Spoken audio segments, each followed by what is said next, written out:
الأنبياء والمرسلين سيدنا ومولانا محمد وعلى آله وصحبه أجمعين.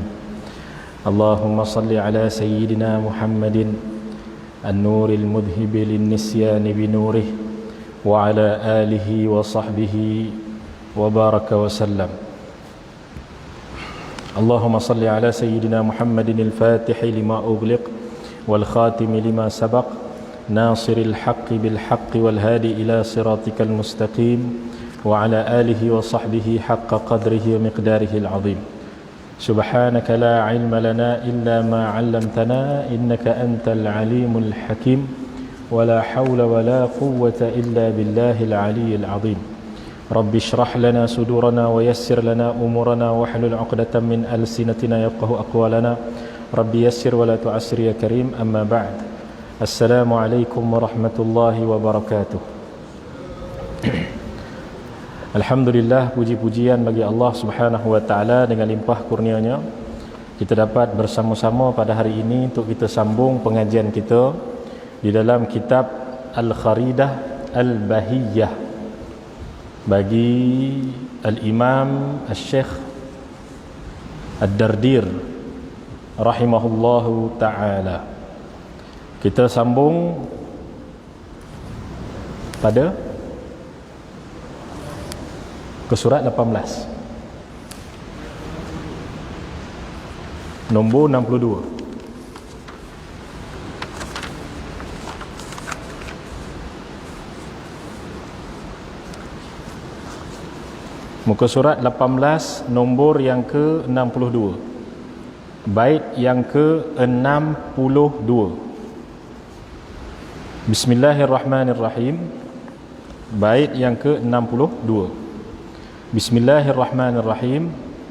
Qala al-musannif rahimahullahu ta'ala wa nafa'ana bihi wa bi'ulumihi fid daraini amin ya rabbal alamin.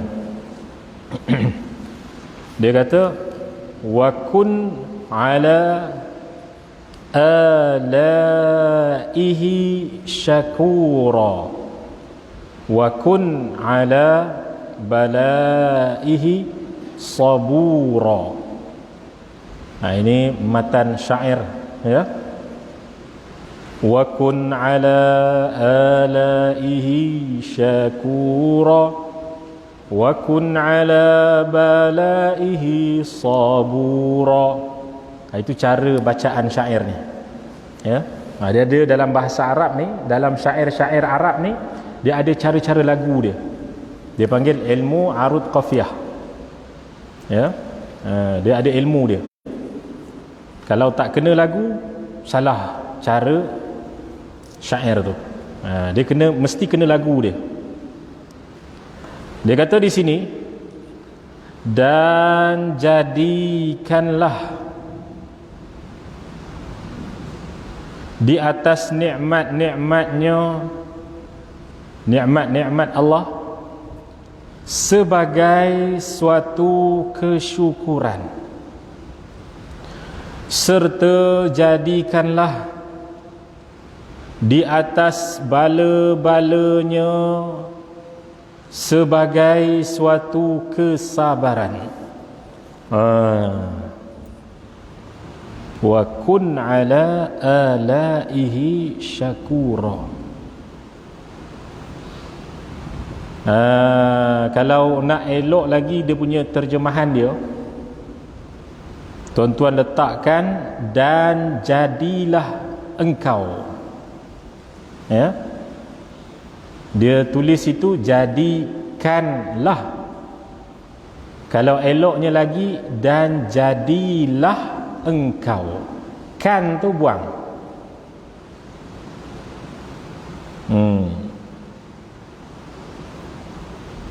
Dan jadilah engkau,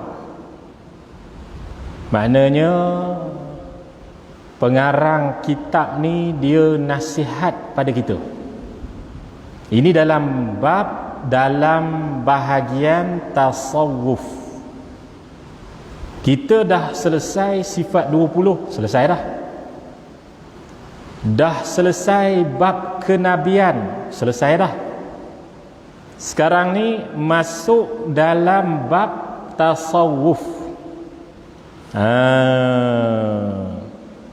Kerana tu dia kata, dan jadilah engkau di atas nikmat-nikmatnya, nikmat-nikmat Allah Ta'ala ni, nikmat-nikmat Allah Ta'ala. Jadi nikmat Allah Ta'ala ni yang ditulis di sini ni dalam bahasa Arab alaihi. Kalau tuan-tuan tengok pada matan dia tu, dia tulis alaihi. Itu maknanya apa? Nikmat-nikmatnya. Okey. Jadi bila sebut nikmat-nikmat Allah Subhanahu wa taala ini, dia ada dua. Satu nikmat yang zahir, nikmat yang berupa zahiriyah. Itu yang pertama. Yang kedua, nikmat yang berupa batin. Nah, itu dia. Batiniyah. Nikmat yang berupa batin. Satu zahir, satu batin. Nikmat yang berupa zahirnya bagaimana? Iaitu nikmat kesihatan, nikmat boleh melihat, nikmat boleh mendengar, nikmat kita macam-macam lah. Itu nikmat-nikmat zahir. Itu dia. Satu lagi nikmat, iaitu nikmat batin. Makna yang kita boleh faham, yang tersembunyi, yang kita tak nampak pada zahirnya. Begitu. Apa dia? Iaitu nikmat iman. Kenapa? Iman ni kait dengan kepercayaan dalam hati. Nikmat apa lagi? Islam. Nikmat apa lagi? Ilmu. Benda tak nampak, benda batin gitu. Banyak lagi lah nikmat Allah bagi. Nikmat batin ni banyak lah. Nikmat boleh ikhlas, nikmat ada sampai ke tahap tu. Nikmat boleh macam-macam. Itu secara batin. Maka dikatakan oleh pengarang kitab ini, dan jadilah engkau di atas nikmat-nikmatnya, yakni nikmat yang zahir dan batin gitu, sebagai suatu kesyukuran. Firman Allah Ta'ala, a'udzu billahi minasyaitonir rajim, wa in ta'uddu ni'matallahi la tuhsuha. Sekiranya kamu nak hitung nikmat Allah, nescaya kamu takkan dapat menghitungnya. Nikmat ni zahir dan batin ni. Betapa banyaknya nikmat Allah beri pada kita. Sama ada yang nampak, sama ada yang tersembunyi. Nikmat yang paling besar, nikmat iman. Itu dia. Itulah nikmat yang paling besar sekali. Kerana nikmat iman inilah yang menjadikan kita dapat bahagia dunia dan akhirat. Dalam kalangan jutaan trilion manusia yang Allah cipta, maka dia tentukan kita ini dapat nikmat iman. maka itu satu perkara yang sangat-sangat besar sekali. Tu dia. Yang nanti di akhirat kita akan nampak hakikat dia. Betapa hebatnya nikmat iman ini. Masa di akhirat, di yaumul mahsyar, semua manusia dalam keadaan keluh kesah, dalam keadaan sedih, dalam keadaan takut yang teramat, dalam keadaan yang sangat-sangat risau keadaan mereka. Ketika tersebut kita akan nampak nikmat iman inilah yang akan menyelamatkan kita. Itu dia. Maka syukur pada Allah Subhanahu wa taala. Sebab tu selalu kita sebut, kita zikirkan alhamdulillah, alhamdulillah, kita zikirkan. Sebagai apa? Sebagai kita nak puji-puji Allah Ta'ala, nak syukur pada Allah Ta'ala atas nikmat yang Allah beri pada kita. Sehingga kan zikir alhamdulillah ini disebut dalam hadis Nabi SAW, seorang yang berzikir alhamdulillah 100 kali sebelum terbitnya matahari di subuh hari, dan 100 kali sebelum terbenamnya matahari di malam hari. Maknanya sebelum masuk waktu maghrib. Kalau subuh tadi tu sebelum masuknya syuruk. Tu kan. Sebelum nak terbenam. Maknanya waktu syuruk lah. Waktu syuruk tu. Sebelum nak naik matahari tu. Tu. Satu lagi, masuk senja, sebelum nak terbenam matahari. Maka dikatakan 100 kali masa nak naik matahari dan 100 kali sebelum nak terbenamnya matahari. Maka mereka yang membaca alhamdulillah 100 kali, disebutkan di dalam hadis baginda Rasulullah sallallahu alaihi wasallam, umpama mereka ini menyedekahkan 100 ekor kuda fi sabilillah. Itu dia. Ya. Umpama mereka ini meninfakkan, maknanya pahalanya sangat besar. Intipatinya apa? Iaitu kita bila sebelum matahari itu naik, kita ucap alhamdulillah atas nikmat yang Allah beri pada kita. Di malam harinya kita tidur, kemudian Allah Ta'ala celekkan kembali mata kita, dapat melihat alam ini. Ada di kalangan mereka yang Allah tarik nyawa mereka ketika mana mereka ini sedang lena tidur. Ada di kalangan mereka yang tak sempat melihat esok harinya, Allah tarik nyawanya di malam hari. Maka di pagi harinya sebelum terbitnya matahari, kita syukur pada Allah, kita ucap alhamdulillah, gitu. Sampai di malam harinya sebelum terbenamnya matahari, kita ucapkan lagi alhamdulillah, puji-puji bagi Allah kerana dengan nikmat mata diberi, nikmat telinga, nikmat percakapan, nikmat anggota badan, nikmat segala-gala nikmat, kita dapat mencari rezeki dengan wasilah nikmat ini. Itu dia. Maka tuan-tuan yang dimuliakan Allah Subhanahu wa taala, besar dia punya pahala dia. Ya. Itu dia. Jadi tuan-tuan yang dimuliakan Allah Subhanahu wa taala, maka para ulama kita mentarifkan syukur ni dengan banyak takrifan. Sangat banyak takrifan. Ya. Yang paling kita tahu, yang paling kita faham, takrifan dia adalah berkaitan dengan apa? Iaitu kita mensyukuri nikmat Allah Subhanahu wa taala ini dengan 3 keadaan.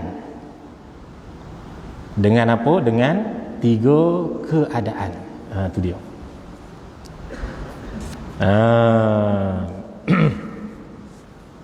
Yang pertama apa dia? Yang pertamanya 3 keadaan ni, iaitu hati kita ni sentiasa dalam keadaan syukur pada Allah. Hati kita. Hati kita ni dalam keadaan apa? Syukur kepada Allah selalu. Itu yang pertama. Yang kedua, kita ucapkan dengan lisan. Syukur pada Allah kita ucap dengan lisan. Alhamdulillah, kita puji Allah, tanda daripada syukur kita, gitu. Itu yang kedua. Dan yang ketiganya adalah kita syukur dengan tubuh badan. Macam mana syukur dengan tubuh badan? Iaitu dengan kita melaksanakan segala perintahnya secara zahir, ibadah solat dan sebagainya, gitu. Itu syukur yang ketiga. Maknanya syukur ni bukan sekadar kita sebut syukur ya Allah, tapi kita tak ikut perintah dia, kita tak amal perintah dia, maka itu tak ikut lagi makna syukur yang sebenar, gitu. Kalau nak masuk di kalangan hamba Allah yang bersyukur, wa qalilum min ibadiyasy syakur, sikit sahaja hamba-Ku yang bersyukur. Nak masuk di kalangan mereka yang syukur tu, tiga-tiga ni kena ada, gitu. Tu dia. Itu kena faham, ya. Maka tuan-tuan yang dimuliakan Allah Subhanahu wa taala, sebab tu difirmankan oleh Allah Subhanahu wa taala, antara lainnya, fadhkuruni adzkurkum washkuruli wala takfurun. Ingatlah padaku, maka aku akan ingat pada kamu. Dengan makna apa? Dengan makna Allah akan beri pada kita rahmat, beri pada kita nikmat, gitu. Washkuruli, dan bersyukurlah kamu kepadaku, wala takfurun, dan jangan kamu ini kufur dari nikmat-nikmat Allah, gitu. Itu dia. Maka tuan-tuan yang dimuliakan Allah Subhanahu wa taala, kalau kita tengok ni, kalau tuan-tuan tengok ni kan, dia kata wa kun ala alaihi syakura. Wa kun ala alaihi syakura. Jadi syakura ni dengan makna apa? Dengan makna sangat-sangat syukur. Dengan makna apa? Sangat-sangat syukur. Itu dia. Itu dalam kaedah bahasa Arab lah. Bila disebut syakur, bila disebut syakur, maknanya sangat-sangat syukur. Itu dia. Itu kaedah bahasa Arab. Okey. Kemudian dia kata serta jadikan. Di sini pun kan tu elok tuan-tuan, la'alla sawab, maknanya bukan la'alla sawab, maknanya tak berapa kena terjemahan di sini ni. Kalau kita tuliskan serta jadilah engkau, begitu. Serta jadilah engkau di atas bala-balanya sebagai suatu kesabaran. Maknanya apa? Apa-apa bala ataupun musibah ataupun ujian yang Allah turun kepada kita, maka kita kena bersabar. Jadilah engkau orang yang sabar. Kerana apa? Wa basyiris sabirin, dan berilah kabar gembira kepada mereka yang sabar. Begitu. Ya. alladzina idza asabathum musibah qalu inna lillahi wa inna ilaihi raji'un. Dalam Quran Allah firman, mereka-mereka yang asabathum, mereka-mereka yang diberikan musibah oleh Allah Ta'ala ke atas mereka, maka mereka ini mengatakan sesungguhnya daripada Allah dan kepada Allah kami kembali. Maknanya apa?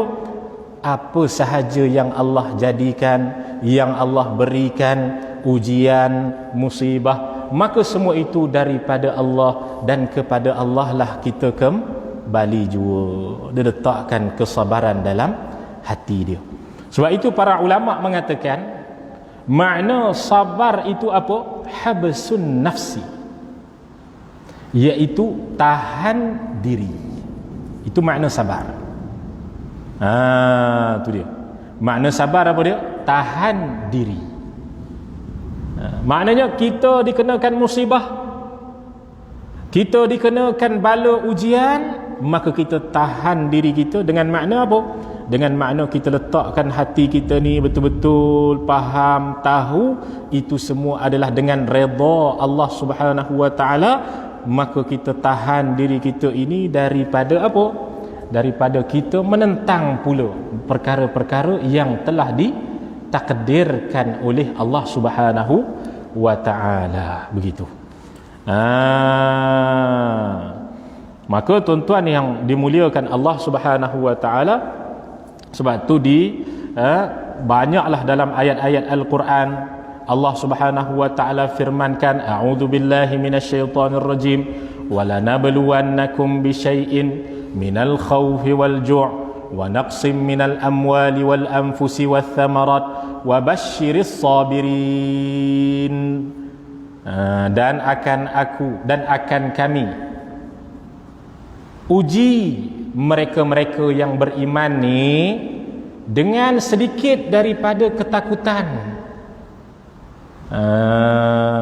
Itu dia, ketakutan.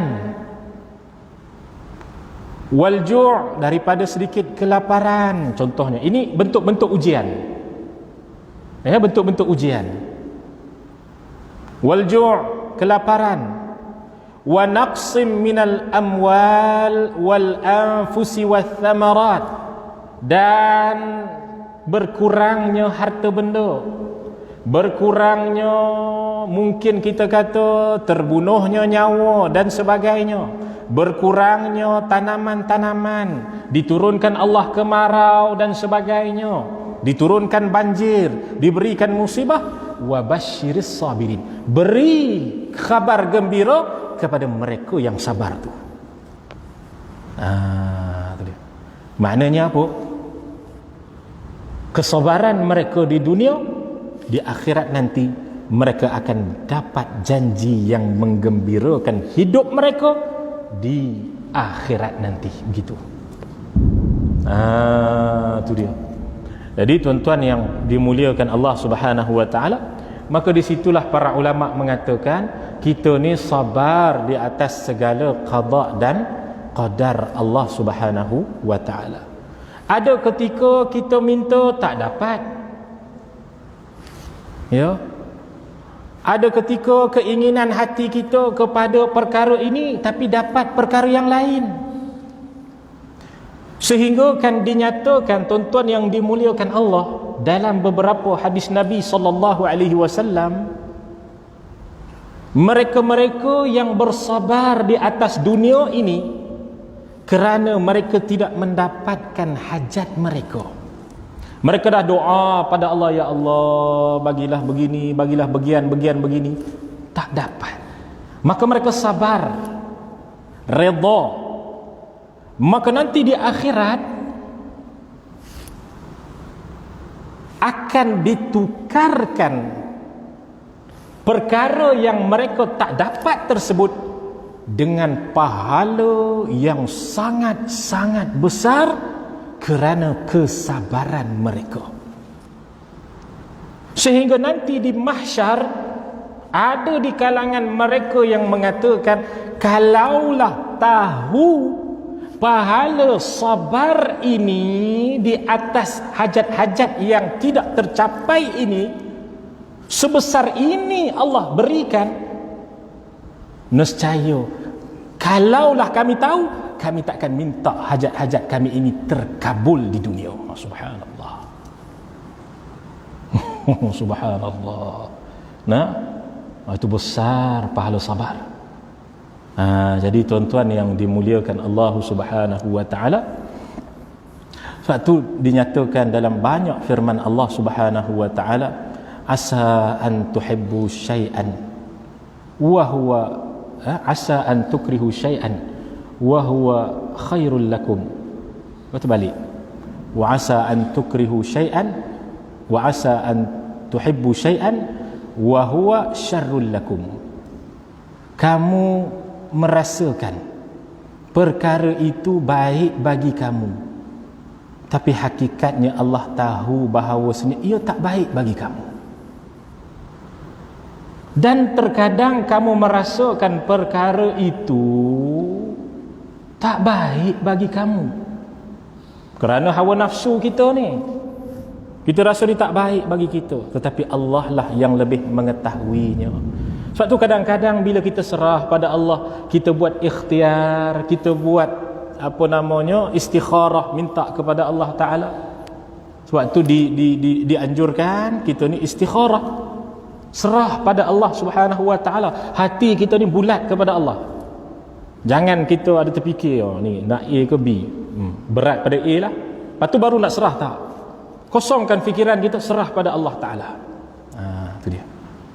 Minta Allah tunjuk jalan, bukan tunggu mimpi. Kadang-kadang orang fikir istikharah ni, tak mimpi pun ustaz, ya. Bukan mimpi, ya.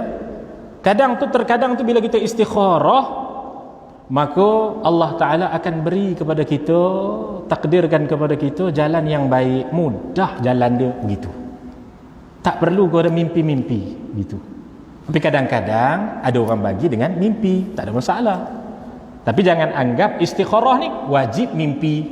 Itu salah lah tu. Tu dia. Jadi dia tak buat apa-apa, duk tunggu mimpi je. Tunggu mimpi punya lama, tak mimpi-mimpi. Tu dia. Dan kadang-kadang selalunya orang istikharah ni sebab nak kahwin sahaja. Itu biasalah. Tu dia. Ya? Sedangkan banyak lagi kadang-kadang perkara penting dalam hidup kita, kita istikharahkan. Kadang-kadang tak perlu kepada pilihan pun. Selalu kita kata nak istikharah ni pilihan kan, ada A ada B. Kadang-kadang tak perlu kepada pilihan pun. Mungkin kita nak buat suatu perkara tu, maka kita solat sunat istikharah untuk minta kepada Allah supaya dimudahkan. Kalau jalan ini baik, selesai pun boleh. Begitu, ya. Tak mesti istikharah ni kena ada dua pilihan, tak mesti. Boleh jadi satu pilihan saja. Sebab tu bila kita istikharah, serah pada Allah, moga-moga kita jalan ni, di atas jalan ini, pekerjaan ini, mana tahu dengan barakah istikharah kita, maka Allah berikan pembukaan yang lebih baik. Itu maknanya. Tu dia. Jadi tuan-tuan yang dimuliakan Allah Subhanahu wa taala, sebab tu dia kata, serta jadilah engkau di atas bala-balanya, ujian-ujiannya, sebagai suatu kesabaran. Kalau kita lihat kepada hakikat, Allah Ta'ala berikan kepada kita ujian, berikan kepada kita musibah. Hakikatnya dengan ujian dan musibah inilah seorang itu makin dekat dengan Allah Subhanahu wa Ta'ala. Dengan ujian dan musibah inilah dia kenal, aku ini hamba. Dengan ujian musibah inilah maka dia akan merintih merayu kepada Allah Ta'ala, ya Allah, aku perlukan Dikau wahai Allah. Terkadang kalau seorang itu sentiasa dalam nikmatnya sahaja tanpa musibah, maka sukar terkadangnya untuk kembali dia kepada Allah Subhanahu wa Ta'ala. Tapi bila dia dapat musibah walau sikit, dia tahu aku ni hamba, aku perlukan dia untuk selesaikan masalahku. Begitu. Jadi tuan-tuan yang dimuliakan Allah Subhanahu wa taala, itu hikmah ujian musibah yang Allah berikan kepada hamba-hambanya. Sebab tu dikatakan di sini, wa kun ala balaihi sabura. Kalau sabura, bila sebut sabura tu, itu kalau dalam kaedah bahasa Arab dia tu sirah mubalaghah tu, ataupun kita faham dengan makna jadilah kamu di atas bala-balanya, ujian-ujiannya dengan banyak, betul-betul, benar-benar sabar. Itu dia, bila dia punya kaedah tulisan dia jadi sabura begini. Asal kalimah dia sabar je, kan? Jadi sabura, itu atas wazan fa'ul. Tak apalah, itu kita tak bahaskan lah. Cuma nak cerita dia punya makna dia apa dia? Jadi orang yang sungguh-sungguh sabar, gitu. Banyak sabar. Tu dia. Kemudian dia kata di sini, wa kullu amrin bil qada'i wal qadar wa kullu maqdurin fama anhu mafar. Begitu. Dan bermula setiap perkara, dan setiap perkara berlaku dengan ciptaan dan ketentuan, serta setiap yang ditentukan itu maka tidak dapat mengelak daripadanya. Daripada apa tu? Daripada takdir. Nya tu apa? Takdir. Maknanya apa tuan-tuan yang dimuliakan Allah Subhanahu wa taala? Setiap perkara itu berlaku dengan ciptaan Allah taala dan ketentuan Allah Subhanahu wa taala. Itu setiap perkara tu.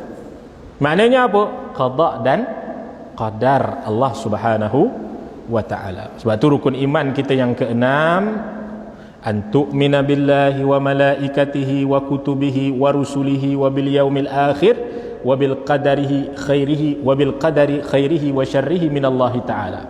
Beriman kepada Allah, beriman kepada malaikat, beriman kepada kitab, beriman kepada rasul, beriman kepada hari akhirat, dan yang keenam beriman kepada qada dan qadar Allah Subhanahu wa taala.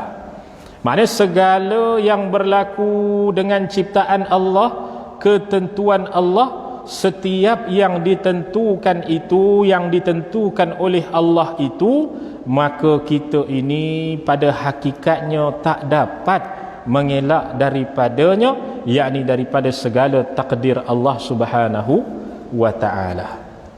Itu kita faham makna qada apa dia, makna qadar apa dia. Ini ada khilaf di kalangan para ulama kita. Ada khilaf di kalangan al-imam pada bahagian jalanan al-imam Abu Mansur al-Maturidi dan al-imam Abul Hasan al-Ash'ari. Qada dan qadar. Kita ikut kepada kita punya jalanan kita, al-imam Abul Hasan al-Ash'ari, yang sifat 20 yang kita mengaji hari ini. Jadi perbahasan dia panjang lagi lah, kan? Cuma secara ringkasnya kita kata apa makna qada. Qada tu maknanya ketentuan Allah Ta'ala. Ini secara ringkas. Ketentuan Allah Subhanahu wa Ta'ala. Kalau qadar, qadar tu maknanya perlaksanaan. Itu dia.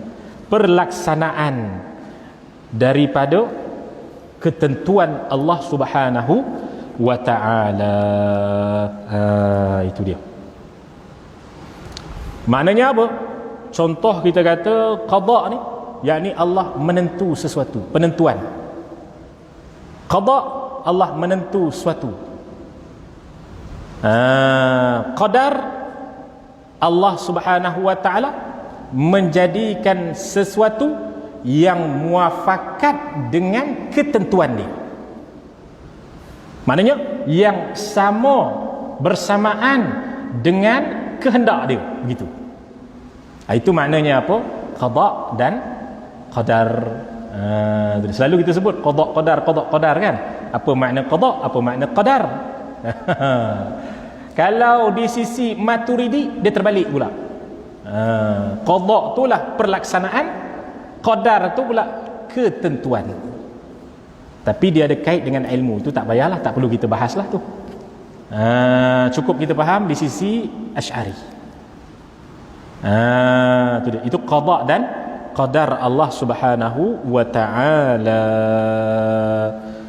Maknanya segala yang berlaku, apa sahaja, walaupun setiap detik, ketika, masa, semuanya berlaku di bawah takdir, qada dan qadar Allah Subhanahu wa taala. Tak terlepas satu pun daripada qada dan qadar Allah Subhanahu wa taala. Itu dia. Jadi kita kena yakin sepenuh hati kepada ketentuan Allah Subhanahu wa taala. Banyaklah dalam firman-firman Allah Subhanahu wa taala dan sebagainya. Kemudian ada para ulama kita bahagikan tu, panjanglah perbahasan dia. Berkaitan dengan muallaqnya, mubramnya dan sebagainya. Itu kita tak bahaskan lah. Mungkin satu akan datang tu kita akan bahaskan. Sebab tu Imam Nawawi dan sebagainya banyak membahaskan berkaitan dengan takdir ini. Sebab tu Imam Nawawi dia bahagikan takdir ini kepada 4 bahagian.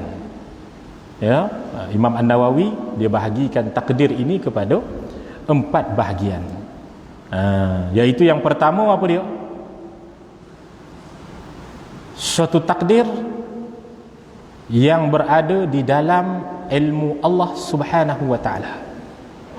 Maksudnya Allah tahu, yang tiada seorang pun mengetahuinya. Itu dia.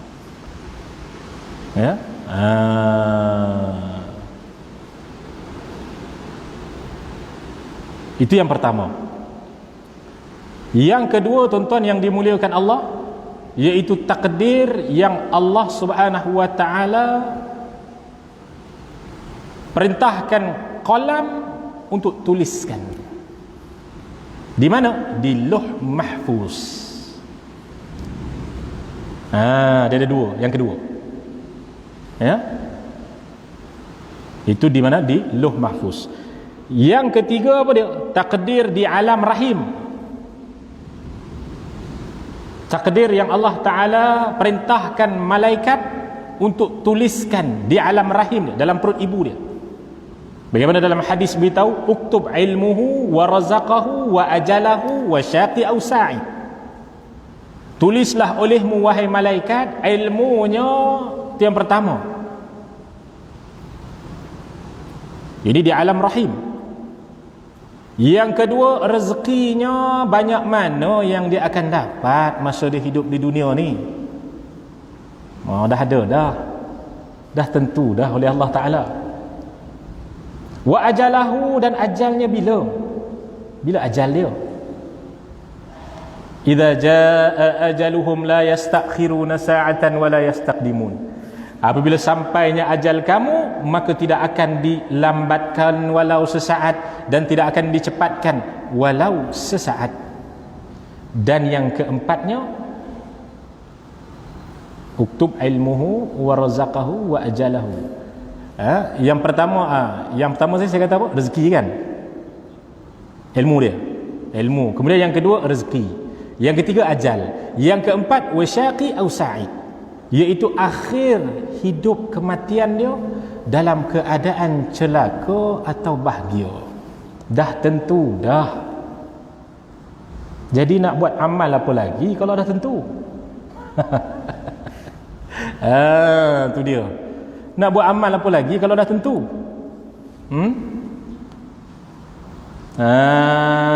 Jadi tuan-tuan yang dimuliakan Allah, kena faham bab ni. Kita ni makhluk, kita ni hamba Allah,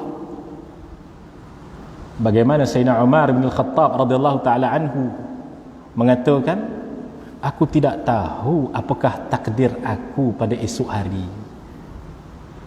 maka aku berusahalah. Ya, aku berusahalah, kerana aku sendiri pun tidak tahu apakah aku ini selamat ataupun tidak. Di sisi kita, pada pihak kita, makhluk, kita usaha, itu saja. Dan kita kena faham, usaha kita tu pun dengan kehendaknya, dengan takdirnya. Kita bangsakan, kita nisbahkan, kita datang ke masjid hari ini, akulah yang datang kerana aku nak solat, aku nak pahala, aku nak dapat 27 kali ganda darjah pahala berjemaah. Kita kata secara zahir, sebab apa? Kita di dunia ada syariat, ada hukum. Secara zahir. Tapi kita kena faham, hakikatnya semua dengan ketentuan Allah Subhanahu wa taala. Aku datang ke sini pun hakikatnya Allah lah yang tentukan. Sebab tu kita tak tahu bagaimana nasib kita, maka kita teruslah usaha. Hakikatnya Allah Ta'ala lah yang akan menentukan. Begitu. Tu kena faham bagi elok tu. Jangan kita jadi seperti golongan Jabariyah. Golongan Jabariyah kata tak ada usaha ikhtiar, makhluk ni tak ada usaha. Semua Allah Ta'ala yang tentukan. Kita ni macam debu yang berterbangan, yang ikut kepada angin je. Angin tiup kanan, kanan, angin tiup kiri, kiri. Nak minum pun tak perlu usaha untuk minum, tengok je air. Boleh macam tu, ya? Kalau Allah takdir aku minumlah, tengok je air. Sebab itu di zaman mereka, di zaman Jabariyah itu, di zaman selepas zaman-zaman mutaakhirin salaf, golongan Jabariyah ini dipanggil oleh pemerintah, dipukul oleh pemerintah. Bila pemerintah pukul mereka, mereka tanya kepada pemerintah, kenapa pukul kami? Apa salah kami? Pemerintah kata, kamu jangan soal, ini takdir. Subhanallah. Kita adalah hamba, kita usaha. Tapi kita kena faham, semuanya dengan izin Allah Ta'ala. Hakikatnya kita datang sini pun dengan izin Allah. Sebab tu kita sampai nanti ke hari akhirat, Yaumul Mahsyar, kita akan nampak bahawasanya apa yang aku buat amal, semua tu adalah dengan izin Allah semata-mata, rahmat kasihnya semata-mata. Aku takkan mampu buat amal, aku takkan mampu untuk baca Quran, aku takkan mampu untuk zikir, aku takkan mampu untuk datang ke masjid, aku tak mampu untuk buat apa kebaikan, melainkan semua dengan izinnya Allah, dengan takdirnya Allah, dengan ketentuannya Allah. Itu dia. Maka tuan-tuan yang dimuliakan Allah Subhanahu wa taala, insya-Allah kita akan sambung lagi pada masa yang akan datang pada fakun lahu musalliman kay taslama watba' sabilan nasikinal ulama wallahu taala a'la wa a'lam. Ada soalan? Soalan aku minggu depan. Baik, insya-Allah. Ya. Bagi soalan dulu. Bagi soalan dulu. Nanti cikgu mesej pada saya ke sana. Boleh? Okey, baik ya. Wallahu taala a'la wa a'lam.